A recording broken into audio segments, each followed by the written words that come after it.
बोलिए परमपिता परमात्मा शिरोमणि सतगुरु रविदास महाराज की जय। सभी नाम लेवा संगत सतगुरु रविदास महाराज जी के चरण कमलों के सेवा करने वाले सभी साध संगत आप सभी स्वस्थ होंगे, ऐसी कामना करता हूं। और शिरोमणि सतगुरु रविदास महाराज जी के चरण कमलों में अरदास करता हूं कि सतगुरु रविदास महाराज जी आप सभी पर अपनी कृपा बनाए रखे। तो कई दिनों से कई कॉल्स आई हैं, कई सवाल हैं सतगुरु रविदास महाराज जी के जीवन दर्शन को लेकर, और जो नाम है, शब्द है कि हमने किस नाम का स्मरण करना चाहिए। अन्य अन्य प्रकार से हमें बताया जा रहा है, लेकिन हम यह समझ नहीं पा रहे हैं कि हमें किस नाम की भक्ति करनी चाहिए और सतगुरु रविदास महाराज जी ने किस नाम की भक्ति बताई है। तो आज उन सभी के मैं सवालों के जवाब दे रहा हूँ इस वीडियो के माध्यम से। तो सबसे पहले तो सतगुरु रविदास महाराज जी के बारे हम थोड़ी जानकारी ले लें कि जहाँ तक हमने स्टडी करी है, जहाँ तक हमने सतगुरु रविदास महाराज जी की वाणी को, उनके सिद्धांत को समझा है, उनके जीवन दर्शन को, जहाँ जब तक वो संसार में रहे, वैसे अजर अमर अविनाशी पुरुष हैं, उनका जीवन मृत्यु नहीं है। तो जो हमें तथ्य मिले हैं, जो सबूत मिले हैं वाणियों के माध्यम से, अन्य संतों की वाणियों में, तो सतगुरु रविदास महाराज जी वो परमपिता परमात्मा है। और जो माता कर्मा, जिन्हें कलसा भी कहा जाता है, और पिता राहु, जिन्हें संतोख दास भी कहा जाता है, उनके घर पे सतगुरुदास महाराज जी का प्रगट होना, यानी कि माता कलसा के गर्भ से जो प्रगट होने का जो दर्शन है, साध संगत जी, हकीकत ये है कि जो गर्भ दिखाया गया है वो सतगुरु की कला है अपनी। क्योंकि जब भी परमात्मा इस धरा पर आते हैं तो वह साधारण मनुष्य को यह जो अपना निज स्वरूप है, निज दर्शन है, वह एकदम से स्पष्ट नहीं करते कि वो एक साधारण व्यक्ति की तरह ही संसार में आना दिखाते हैं। ऐसे ही सतगुरु रविदास महाराज जी, जिन्होंने एक कला के अनुसार, अपनी दिव्य कला के अनुसार माता कर्मा के गर्भ से अपना जन्म दिखाया है, जबकि वो गर्भ से जन्म नहीं हुआ है सतगुरु का। सतगुरु रविदास महाराज जी प्रगट हुए हैं, वो तो उनकी एक कला थी, क्योंकि अनंत कला के मालिक सतगुरु रविदास महाराज जी हैं। और इस बात को पिता राहु यानी संतोख दास जी भी जानते थे और माता कलसा भी जानती थी। लेकिन परमात्मा ने उनको ऐसा किसी और को बताने से मना किया हुआ था कि मेरे जो प्रगट होने का जो रहस्य है वो आप किसी को मत बताना। जो हंस होंगे, जो विवेकी हंस होंगे, वो अपने आप मेरी वाणियों से समझ जाएंगे। तो सबसे पहले तो सतगुरु रविदास महाराज जी जिस समय प्रगट हुए थे, दम्मोदाई जो नेत्रों से, आंखों से अंधी थी और कुष्ठ रोग लगा हुआ था, सतगुरु रविदास महाराज जी जब प्रगट हुए तो आंखों से अंधी थी, लेकिन उनको तो ऐसा अनुभव होया कि उन्होंने कुछ भी नहीं किया, कि ना माता कर्मा को पीड़ा हुई, माता कलसा को, और ना ही उन्होंने कोई अपने द्वारा कोई जैसे ट्रीटमेंट कहे या भी जैसे दाई का काम होता है वो नहीं किया। तो रोने की आवाज आई बच्चे की, क्योंकि उस समय एक षड्यंत्र हुआ था कि भी कोई भी दाई उस समय जो स्वस्थ थी, जो सक्षम थी, जो आंखों से देख सकती थी, वो कोई भी दाई पिता संतोख दास जी के घर पे नहीं आई। तो जो दम्मोदाई थी, वो कुष्ठ रोग से ग्रसित थी, आंखों से अंधी थी, वो आई। तो जैसे ही उन्होंने देखा कि बच्चे के रोने की आवाज आई, तो उस समय साध संगत जी, आकाश गंगा सतगुरु रविदास महाराज जी के चरण स्पर्श करने के लिए प्रकट हुई थी कि इस धरा पर परमात्मा आ चुके हैं, पूर्ण पुरुष परमात्मा सतलोक के वासी। तो जो वो अमृत धारा थी, उसके छिंटे जब दम्मोदाई पर पड़े तो उसका सर्वस रोग समाप्त हो गया, कुष्ठ रोग खत्म हो गया और आंखों की रोशनी वापस आ गई। तो जैसे दम्मोदाई ने देखा, बच्चे के तरफ पहले दर्शन करने वाली दम्मोदाई थी, जिसने सतगुरु रविदास जी के दिव्य दर्शन किए, बहुत खुशी में झूम उठी और कहने लगी पिता राहु से, जिन्हें संतोख दास जी भी कहा जाता है, कि संतोख, तेरे घर पे कोई साधारण मनुष्य नहीं आया है, ये अवतार है। ये अवतार है, ये परमात्मा है। जो चमक मैंने देखी है और जिस प्रकार से इस बालक का आना हुआ है, ये प्रगट है, ये साधारण मनुष्य नहीं है। देखो मैं कितने स्वस्थ हो चुकी हूँ, मेरा कुष्ठ रोग समाप्त हो चुका है और मेरी आंखों की जो रोशनी थी वो रोशनी भी वापस आ चुकी है। तो पिता राहु ने जब ये बात सुनी तो वो अचंभित रह गए। दूसरी बार दूसरे दर्शन पिता राहु को हुए सतगुरु रविदास महाराज जी के, और जैसे ही पिता राहु ने देखा तो वो बात सत्य मिली, जो आकाशवाणी, जो दिव्य दर्शन दिए थे गुरु जी के प्रकट होने से पहले परमात्मा जी ने, कि मैं तुम्हारे घर पे प्रकट होऊंगा, लेकिन जैसे मैं प्रकट होऊंगा जो रहस्य है वो रहस्य तुम लोगों ने गुप्त रखना है, तुम लोग किसी को नहीं बताओगे। फिर आप सभी जानते हैं सतगुरु रविदास महाराज जी ने प्रकट होकर के प्रथम कला जब दिखाई थी धम्मोदाई को, आंखें बख्शी और उनका कुष्ठ रोग समाप्त हुआ। और उसके बाद में मात्र 14 साल की उम्र में सतगुरु रविदास जी ने गंगा का बहाव उल्ट कर दिया था कुछ ब्राह्मणों के द्वारा। सतगुरु रविदास जी को चमार जातिया कहकर जो घाट है उस पर स्नान नहीं करने दिया था काशी के अंदर, तो जब निचले घाट पर स्नान किया गुरु जी ने, तो वहीं से गंगा ने अपना उल्ट बहाव मोड़ दिया, क्योंकि पूर्ण परमात्मा के हुक्म से पूर्ण प्रकृति या पूरी प्रकृति चलती है, पूर्ण परमात्मा के हुक्म से। तो ऐसे ही फिर अनंत कलाएं दिखाई है सतगुरु जी ने। पत्थर तैराया है अपनी कला से, शिला तैराई है। सतगुरु दास महाराज जी ने अपनी कला से 700 रूप धारण किए, अनंत कला के मालिक इसीलिए कहते हैं। सतगुरु दास जी ने चित्तौड़ के अंदर अनेकों रूप धारण किए। जब ब्राह्मणों ने ये कहा था कि भी ये चमार हमारे साथ भोजन नहीं कर सकता,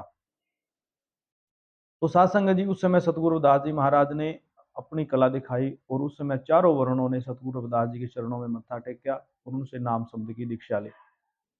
और ये कलयुग का ही प्रकाश है सात संगत जी। सतगुरु रविदास जी महाराज पूर्ण परमात्मा सतयुग में, त्रेता में, द्वापर में। स्वामी समनदास महाराज जी ने इस ज्ञान को दर्शाया भी है और प्रमाण भी है। सतगुरु जी कहते हैं सतयुग में सतनाम कहाया और त्रेता में मैं सुप्त नाम धरवाया और द्वापर चेता दास, कलयुग में मेरा नाम रविदास। चारों युगों में सतगुरु रविदास महाराज जी पूर्ण परमात्मा सतलोक से इस धरा पर जीव को भव से पार उतारने के लिए आए हैं। और वाणी भी आप सुनते हैं, सतयुग सत त्रेता जग द्वापर पूजा चार, तीनों युग तीनों दड़े कल केवल नाम आधार। देखो यहाँ से आप अनुभव करो कि सतगुरु जी को सतयुग का भी बोध था, त्रेता का भी ज्ञान था, द्वापर का भी ज्ञान था और कलयुग का भी। वो किसी की लिखी लिखाई बात पे नहीं बोलते थे, किसी ग्रंथ में लिखी है नहीं। वो परमात्मा सतयुग में, त्रेता में, द्वापर में और कलयुग में आए, और हर युग में आकर के उन्होंने इस संसार में कर्म कांड देखा और उन कर्म कांडों का जिक्र किया है महाराज ने, कि जैसे भी सतयुग में लोग ऐसे भक्ति करते थे, त्रेता में ऐसे, द्वापर में ऐसे, लेकिन मैं सदा सदा से सतयुग से मैं नाम की दात बख्शता आया हूँ, जीव को नाम के सहारे लगाता आया हूँ और ये बताता आया हूँ कि बिना नाम के आप भव से पार नहीं हो सकते। सतयुग सत त्रेता जग द्वापर पूजा चार, तीनों युग तीनों दड़े कल केवल नाम आधार। की कलयुग में भी मैं यही बात बताने आया हूँ जीव को कि भाई नाम की कमाई कर लो। तो यहाँ से तो स्पष्ट हो, मैंने अपनी तरफ से स्पष्ट किया है कि भी सतगुरु रविदास जी पूर्ण परमात्मा है। सतगुरु रविदास महाराज जी ने काशी में प्रकट होकर फिर देखा कि भी बहुत सारा, बहुत बहुत मुश्किल है, क्योंकि अंधकार बहुत ज्यादा है, काम ज्यादा है, जीवों को समझाना है, काम ज्यादा है। तो सतगुरु रविदास जी ने अपने ही शब्द अंश से, शब्द शक्ति से, उसी काशी में सतगुरु कबीर महाराज के रूप में एक दिव्य ज्योत और प्रकट की सतगुरु रविदास महाराज जी ने, जो लहरा तारा के ऊपर कमल के फूल में जो सतगुरु कबीर महाराज मिले थे, वो रियल में सतगुरु रविदास महाराज जी के ही शब्द अंश, शब्द स्वरूप था।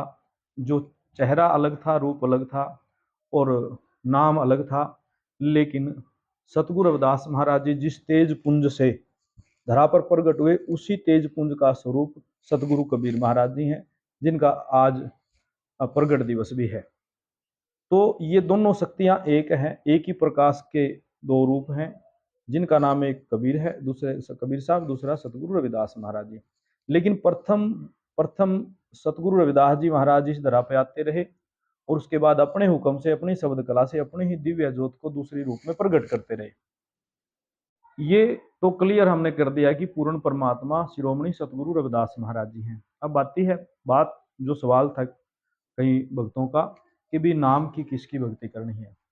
देखो, जो धर्म धार्मिकता के आधार पे देखें तो हजारों करोड़ों नाम मिल जाएंगे परमात्मा के। हिंदू धर्म के हिसाब से अनेकों नाम है ग्रंथों के अंदर, और इस्लाम धर्म के ग्रंथों के हिसाब से अलग अलग नाम है। सिखों के अंदर, ईसाइयों के अंदर, सबके अपने अपने जो धार्मिकता के आधार पर जो नाम है गुणगान करते हैं, जो वो अपने अपने हिसाब से, कोई राधे राधे, कोई राम, कोई हरि, कोई ओम, कोई अल्लाह, वाहे गुरु, ये सभी जो नाम है परमात्मा की, वो ग्रंथों के अनुसार है। लेकिन जो सतगुरु रविदास महाराज जी ने बताया है, और उन्हीं का स्वरूप कबीर साहब महाराज जी, जिन्होंने दोनों का ज्ञान मत एक है। तो जैसे सतगुरु रविदास महाराज जी ने कहा है कि ओहंग ओहंग ओहंग दिन रैन, सोहंग भजमन होवै चैन, कह रविदास लख गुरु की करनी, श्वास श्वास में हर की शरणी। तो जो निज नाम है, आदि शब्द, जो आदि शब्द है वो है असली नाम, आदि शब्द जिसे सार शब्द भी कहा जाता है। तो वही बात सतगुरु कबीर महाराज ने कही है कि कोटिन नाम ग्रंथन माही, इनसे मुक्ति ना हुई, आदि नाम तो गुप्त है, जाने बिरला कोई। कि जो आदि शब्द है, उस आदि शब्द को जब तक हम धारण नहीं करेंगे, जो सार शब्द निज नाम निज शब्द को धारण नहीं करेंगे, तब तक हम भक्ति नहीं कर सकते, जो पूर्ण परमात्मा की भक्ति है। बहुत सारे संत ऐसे भी हैं जो देवताओं के मंत्र देते हैं कि पहले देवताओं की भक्ति करो, देवताओं का नाम करो, फिर आप सतलोक में जाओगे। कुछ लोग हैं देवताओं से भी हटके कुमार्ग पे चले हुए हैं भक्ति के नाम पर, वो भी पाखंड कर रहे हैं। वो भी जीव को उलझाने में लगे हुए, न कैसे उलझाओ, ज्ञान से दूर हटाओ। लेकिन जो नाम, जो शब्द है, जो आदि शब्द है, जब तक जीव उसको धारण नहीं करेगा, तब तक वह उस परमात्मा को नहीं पा सकता। अब कईयों के सवाल आ जाते हैं कि महाराज जी, अगर किसी का जीवन 6 महीने का ही बचा हो, अगर उसको कोई गुरु कहे कि भी ले पहले तू ये निचले नाम ले, मूल कमल के, स्वादिष्ठान के, नाभि कमल के, हृदय कमल, पहले इन इन देवताओं के मंत्र जपो, और उसके नाम उम्र है जब तक उसका जीवन 6 महीने साल भर का है, तो 6 महीने साल भर में वो आदि शब्द, जो सार शब्द है, उसको ले नहीं पाएगा। तो फिर वो जो समय है वो बर्बाद हो गया। बिल्कुल करेक्ट बात है कि गुरु, पूरा गुरु कौन होता है? जैसे ही जीव उसकी शरण में आया, तो नाम दाम की जब बात हुई, तो उसने बिना किसी बात को सोचे उसे उस शब्द को, आदि शब्द को धारण करवा दिया। भले ही वो उस पर स्थिर हो या नहीं हो, लेकिन एक बार उसके कानों में, उसके हृदय में उस नाम का जो प्रकाश किया, उसको श्रवण करवाया, उसको विधि बताई कि नाम का स्मरण करना कैसे है, कि श्वास श्वास में हमने कैसे शब्द का अभ्यास करना है। सतगुरु रविदास महाराज जी कहते हैं, ओहंग सोहंग की माला अपनी, दिवस रैन श्वासों में जपनी, सतगुरु साहिब हुए सहाई, काल कष्ट की पीड़ मिटाई। बस इसकी विधि, जो गुप्त भेद है इसका, वो जरूरी होता है गुरु से समझने के लिए। ये तो हमें पता चल गया कि भी महाराज ने कहा है कि भी ये शब्द है, ओहंग सोहंग की माला अपनी, दिवस रैन श्वासों में जपनी, लेकिन इसका जो गुप्त भेद है, वो गुरु के सानिध्य में रह करके, गुरु के शरण में बैठकर, जैसे टीचर के पास जाते हैं, अध्यापक के पास स्कूल में बच्चे जाते हैं, तो वहां पर उनको एक तरीके से उनको पढ़ाई पढ़ाई जाती है। ऐसे ही सत्संग के अंदर है कि सत्संग के अंदर भी उस नाम का रहस्य है, जो उसकी विधि है, गुप्त भेद है, वो संतों के द्वारा बताया जाता है। लेकिन ऐसा नहीं कि कोई संत कहे कि ले पहले तू ये देवताओं के मंत्र जब, फिर तुझे आगे सार शब्द मिलेगा। ये बहकावा है, ये एक छल है, क्योंकि पूर्ण गुरु ऐसा कभी नहीं करता। पूर्ण गुरु परमात्मा का जिस पर हाथ है, और इस दास को तो बहुत कृपा बख्शी है सतगुरु दास जी ने, महाराज ने, कि अपना देश दिखाया। और आज नहीं है, पहले पहले एक वीडियो और पाई थी 2006 में, सतगुरु जी ने अपना देश दिखा और वहीं से हुक्मनामा दिया है कि जाओ अब नाम का बीज बुना है। मुझे तो पता भी नहीं था कि इस नाम का, तो गुरु जी ने हुक्म किया था भी इस नाम का उपदेश करना है तुम्हें, इस नाम का उपदेश करना, ये आदि शब्द है। तो समय बीतता चला गया, समय बीतता चला गया। जब सतगुरु ने फिर आवाज दी, आकाशवाणी दी कि भाई अभी समय आ चुका है, तो संगत में इसका भेद, इसको संगत को इस ज्ञान से परिचित करवा दे। तो ये गुरु सतगुरु रविदास महाराज जी के चरणों का सेवक अपनी तरफ से पूरा प्रयास कर रहा है। लेकिन आप किसी भ्रम में मत रहना कि भी आप किसी किसी के द्वारा वैसे दिए गए मंत्रों से आप परमात्मा को पालोगे या उस देश में चले जाओगे, सतलोक में, सचखंड में, जहाँ परमात्मा पूर्ण परमात्मा है, जहाँ जिसका नाम बेगमपुरा भी है। यहाँ धरती पे कोई बेगम पूरा नहीं है, कोई बेगम पूरा नहीं बच सकता। कोई कहे ये हो जाएगा, वो हो जाएगा, ऐसा विधान बन जाएगा, कोई किसी को समझाने वाला नहीं होगा, ये नहीं होगा। ऐसा कुछ नहीं होने वाला, क्योंकि सतयुग से आज तक तो ये हो नहीं पाया है। अमीर देश भी है इस धरती पर, एक से एक देश पड़ा है जिसके पास बहुत अमीर हैं जो, वहां भी नहीं है ये तो व्यवस्था। दौलत से, राज से, ये नहीं, ये तो सब झूठी बातें हैं। काल का देश है, जन्म मरण का देश है। यहाँ पर दुख सुख लगे हुए हैं। कोई भी इंसान दुख से मुक्त नहीं हो पाया है इस धरती पर रहते हुए। संत खुद कह रहे हैं, कबीर साहब महाराज ने भी यही कहा है कि भाई इस संसार में कोई सुखी नहीं है, क्योंकि ये काल का देश है। अगर आप सच में बेगमपुरा में बसना चाहते हो, जो सतगुरु का देश है, जिसे सतलोक भी कहा है, आप अगर वहां जाना चाहते हो, किसी पूर्ण गुरु से नाम दीक्षा लें। और इस दास को तो सतगुरु का हुक्म हुआ है कि उस आदि शब्द को देने का हुक्मनामा हुआ है। निशुल्क सतगुरु रविदास जी का उपदेश दिया जाता है बेगमपुरा के अंदर हर पूर्णिमा पर।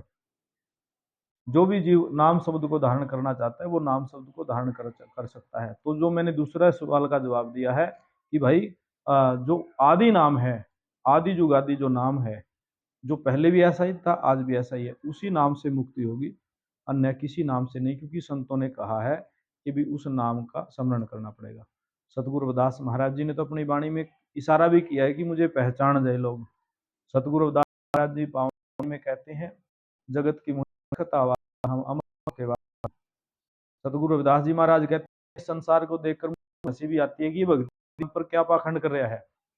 सतगुरु जी कहते हैं, क्या क्या देखने को भाई, क्या क्या भक्ति के नाम पर कैसे कैसे पाखंड हो रहे हैं। जगत को मोह देखत आवासी में अमर लोक का वासी, मात पिता का जन्म न मारा ना तिरिया संग्रासी, काल जाल का फंद ना मारा नहीं अमा की फांसी। सतगुरु जी कहते हैं कि भाई मेरे गर्भ, मेरा आना है जो, वो मात पिता के गर्भ से नहीं है, मैं तो प्रगट होता हूँ। मैं सदैव अटल हूँ, काल जाल से न्यारा हूँ। सतगुरु जी कहते हैं, जगन्नाथ गंगा ना गोमती ना मथुरा ना काशी, अमृत धार बह वहां से जहां मलनासी। कि सतलोक के अंदर तो अमृत बरसता है, अमृत, वो तो दिव्य दर्शन है, दिव्य आनंद है। उस दिव्य आनंद को तुम प्राप्त करना चाहते हो तो साथ संगत जी सतगुरु रविदास महाराज जी को पहचानो, उनको जानो, जो वो परमात्मा है, तब जा करके आप शरण में लग पाओगे। तो मैंने कोशिश करी है, 2-3 सवालों के जवाब दिए हैं कि परमात्मा सतगुरु रविदास महाराज जी हैं और सतगुरु कबीर महाराज उन्हीं के शब्द स्वरूपी अंश है। सतलोक में अंदर अगर आप पाओगे तो सतगुरु रविदास महाराज जी सिंहासन पर विराजमान है, आज भी अटल हैं। और वो अटल देश है, वहाँ पर कोई परिवर्तन नहीं होता, वो सतगुरु का नूरानी देश है। वहाँ पर आप सतगुरु कबीर महाराज के भी दर्शन पाओगे, गुरु नानक देव जी के भी दर्शन पाओगे, नामदेव जी के भी दर्शन पाओगे, जो अपने समय में उनके समकालीन हुए हैं। उनके बाद में दादा गुरु ज्ञान भिक्षुक दास जी, स्वामी समनदास महाराज जी, बाबा पिपल दास जी, श्रवण दास जी, जितने भी संत महापुरुष जिन्होंने उस आदि नाम की भक्ति करी होगी। तो जो स्वामी जी इनका तो ये जो अपने संत है, ये तो है ही है। चाहे और भी कोई संत हो, भगत हो, जो इन्होंने नाम का स्मरण किया होगा, उन सभी संतों के दर्शन आप उस सतलोक में पाओगे। और ये जो स्थान है, ये देवताओं से ऊपर के लोक है, क्योंकि देवता भी काल के बंधन में आते हैं। तो काल के बंधन में खुद ही आते हैं, तो आपको ये कोई भी देवता आजाद नहीं कर सकता। ये आपको इस संसार की भौतिक वस्तुएं दे सकते हैं, यहाँ का सुख दे सकते हैं, लेकिन उस देश में ले जाने की या पहुंचाने की पावर इनके पास नहीं है। अगर वहां पहुंचाने की पावर है किसी के पास, तो वो पूर्ण गुरु के पास है, जो जुगों जुगों का ज्ञान रखता हो, जो पूरे शास्त्रों का, ग्रंथों का जो एक बाहर उतार करके खाली एक सीधी बात कह दे कि ले भी ये दूध में से मैंने तुझे घी निकाल के दे दिया। तो जो पूर्ण संत होगा, उसने वो किसी को कोई भी अपनी रिफरेंस देने की जरूरत नहीं पड़ेगी, देखो ये लिखा हुआ लिखा, वो तो सीधी बात कहेगा भी मेरा अनुभव है ये।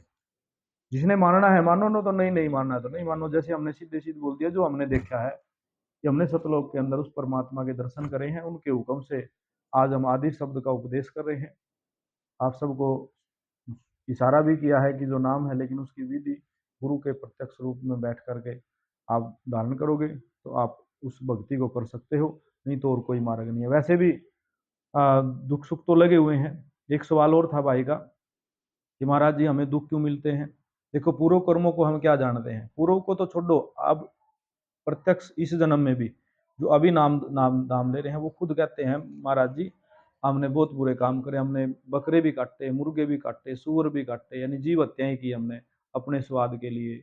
हमने बहुत बुरे बुरे कर्म किए। अब उनका जो भार है, उन कर्मों का जो भार है, अगर कोई कहने लग जाए कि भाई ये तो बिल्कुल सत्संग ले लिया, अब तो बस हम मुक्त हो गए, नहीं। उन वो कर्म भी, अगर आपके जो बुरे कर्म है वो भी कटेंगे तो उस नाम के भजन सुमरण से कटेंगे, अन्यथा और कोई रास्ता नहीं है। कोई रास्ता नहीं है कि जो आपके उन कर्मों को काट सके। उन्हीं का भुगतान आपके दुख है। आपके कर्मों का भुगतान ही आपके दुख है, आपके कर्मों का भुगतान आपके सुख है। कर्मों अनुसार में सुख दुख यहाँ पे है, लेकिन सुख दुख से परे होना वो सतगुरु का नाम है, जो आपको शब्द है आदि शब्द कर सकता है। गुरु जी कहते हैं, अपन बीज तू आप ही खावत है बहुबार, तेरा तुझको सौंपता वो दाता करतार। सतगुरु जी कहते हैं, तू अपना बोया हुआ बीज, जैसे किसान ने खेत बीज बोया, कणक बीजी तो कणक ही काटेगा वो। बाजरा बीजा बाजरा काटेगा। ऐसे ही कर्म की खेती में जो तूने बोया है वो तुझे मिल रहा है। उसमें परमात्मा का कोई दोष नहीं है कि परमात्मा ने ये कर दिया, परमात्मा ने वो कर दिया। परमात्मा ने कुछ नहीं किया, जो किया तूने किया है। तेरे कर्मों के अनुसार तुझे सुख और दुख मिल रहे हैं। अब जब तू इस सुख दुख से परे होना चाहता है, पूर्ण धाम को पाना चाहता है, तो उस आदि नाम की भक्ति कर ले, नाम शब्द ले ले और नाम का भजन सुमरण कर, तेरे कर्म कटते चले जाएंगे। अब इस जन्म में भी जब तूने इतने बुरे कर्म किए हैं, तो पहले पूर्व जन्म भी तुम्हारे क्या पता कितने माड़े कर्म हो। ये तो सत्संग में लग जाएगा, कुछ ना कुछ कर्म करेगा। अगर तू वहां उस देश में भी नहीं सका तो आदम देह में तो जाएगा। अगर तू सत्संग में नहीं आया, तो कर्म नहीं कटवा पाया, थोड़ा बहुत कर्म नहीं बना पाया, फिर तुझे पता नहीं कुत्ते की खोड़ मिलेगी, गधे की मिलेगी, सुअर की मिलेगी, या कीड़े बनेगा, मकोड़ा बनेगा, बिच्छू बनेगा, सांप बनेगा। 84 लाख मुझे पता नहीं कहाँ पर डाल दे। नरक भोगने के लिए तुझे वहां जाना पड़ेगा, अगर तूने अपने कर्मों का बोझ हल्का नहीं किया। और कर्मों को काट सकता है तो सत्संग और पूर्ण गुरु, जो आपको उस नाम की प्रतीत करवा दे, सार शब्द है जो। तो इस दास को सेवा मिली हुई है। हर पूर्णिमा को